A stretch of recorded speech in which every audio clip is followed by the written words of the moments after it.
ಓಂ ಶಾಂತಿ. ದಿನಾಂಕ ಆಗಿದೆ 4/6/2026.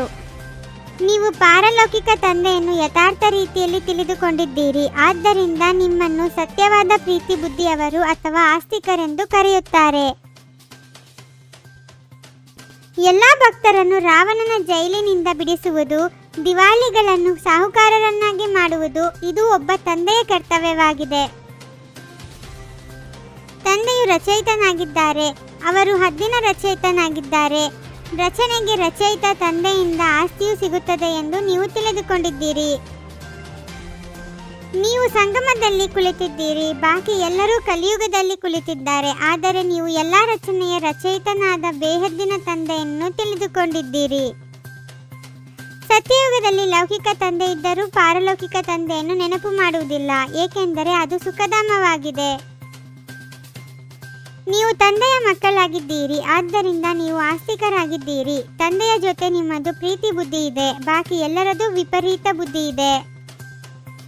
ಈ ನದಿಗಳು ಯಾವುದು ಪತಿತ ಪಾವನಿ ಅಲ್ಲ. ಪತಿತ ಪಾವನ ಒಬ್ಬ ತಂದೆಯೇ ಜ್ಞಾನಸಾಗರನಾಗಿದ್ದಾರೆ. ಭಾರತದ ಮಹಿಮೆಯು ಬಹಳ ಭಾರಿಯಾಗಿದೆ. ಭಾರತವು ಎಲ್ಲ ಧರ್ಮಗಳ ತೀರ್ಥಸ್ಥಾನವಾಗಿದೆ. ಶಿವ ಜಯಂತಿಯನ್ನೂ ಸಹ ಇಲ್ಲಿಯೇ ಗಾಯನ ಮಾಡಲಾಗುತ್ತದೆ. ಪತಿತ ಪಾವನ ಎಲ್ಲರ ಸದ್ಗತಿದಾತ ಒಬ್ಬ ನಿರಾಕಾರ ಶಿವನಾಗಿದ್ದಾರೆ.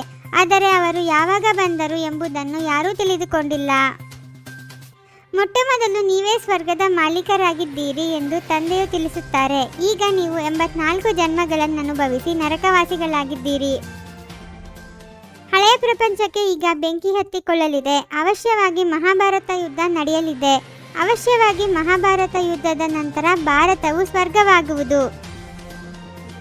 ಅನೇಕ ಧರ್ಮವು ವಿನಾಶವಾಗಿ ಒಂದು ಧರ್ಮ ಸ್ಥಾಪನೆಯಾಗುತ್ತದೆ. ನೀವು ಮಕ್ಕಳು ತಂದೆಗೆ ಸಹಯೋಗಿಗಳಾಗಿ ಆದಿಸನಾತನ ದೇವಿ ದೇವತಾ ಧರ್ಮದ ಸ್ಥಾಪನೆ ಮಾಡುತ್ತಿದ್ದೀರಿ. ನೀವು ಸ್ವರ್ಗದ ಮಾಲೀಕರಾಗಲು ಯೋಗ್ಯರಾದ ನಂತರ ವಿನಾಶವು ಪ್ರಾರಂಭವಾಗುತ್ತದೆ. ಇದು ಶಿವ ತಂದೆಯ ಜ್ಞಾನ ಯಜ್ಞವಾಗಿದೆ. ನೀವು ಮಾತೆಯರಿಗೆ ವಂದೇ ಮಾತರಂ ಎಂದು ಹೇಳಲಾಗುತ್ತದೆ, ಏಕೆಂದರೆ ಭಾರತವನ್ನು ಶ್ರೀಮತದಂತೆ ಸ್ವರ್ಗವನ್ನಾಗಿ ಮಾಡುತ್ತೀರಿ. ಮೃತ್ಯುವಂತೂ ಎಲ್ಲರ ತಲೆಯ ಮೇಲಿದೆ. ಆದ್ದರಿಂದ ಇದೊಂದು ಜನ್ಮದಲ್ಲಿ ಪವಿತ್ರರಾಗಿ ತಂದೆಯನ್ನು ನೆನಪು ಮಾಡುವುದರಿಂದ ನೀವು ತಮೋಪ್ರಧಾನರಿಂದ ಸತೋಪ್ರಧಾನರಾಗಿ ಬಿಡುವಿರಿ. ನೀವು ಸಹ ಸತೋಪ್ರಧಾನರಾಗಿದ್ದೀರಿ. ನಿಮ್ಮಲ್ಲಿಯೂ ತುಕ್ಕು ಬೀಳುತ್ತದೆ. ಆದ್ದರಿಂದ ತಮೋಪ್ರಧಾನರಾಗುತ್ತೀರಿ. ಈಗ ಪುನಃ ಸತೋಪ್ರಧಾನರಾದಾಗಲೇ ಸತ್ಯಯುಗದಲ್ಲಿ ಹೋಗಲು ಸಾಧ್ಯ. ಯಾವುದೇ ದೇಹದಾರಿಯನ್ನು ನೆನಪು ಮಾಡಬೇಡಿ. ಗೃಹಸ್ಥ ವ್ಯವಹಾರದಲ್ಲಿರುತ್ತಾ ಒಬ್ಬ ತಂದೆಯನ್ನು ಬಿಟ್ಟು ಯಾರನ್ನೂ ನೆನಪು ಮಾಡಬಾರದು. ಶ್ರೀಮತದಂತೆ ನಡೆದು ಶ್ರೇಷ್ಠಾತಿ ಶ್ರೇಷ್ಠ ದೇವತೆಗಳಾಗಬೇಕಾಗಿದೆ. ಇಡೀ ವಿಶ್ವದಲ್ಲಿ ಸತ್ಯವಾದ ಆತ್ಮಿಕ ಸೇವೆ ಮಾಡಬೇಕಾಗಿದೆ. ಆತ್ಮವನ್ನು ಸತ್ಯ ಚಿನ್ನವನ್ನಾಗಿ ಮಾಡಲು ಒಬ್ಬ ತಂದೆಯ ವಿನಃ ಯಾವ ದೇಹದಾರಿಯನ್ನೂ ನೆನಪು ಮಾಡಬಾರದು. ಪಾರಲೌಕಿಕ ತಂದೆಯ ಜೊತೆ ಸತ್ಯವಾದ ಪ್ರೀತಿಯನ್ನಿಡಬೇಕು.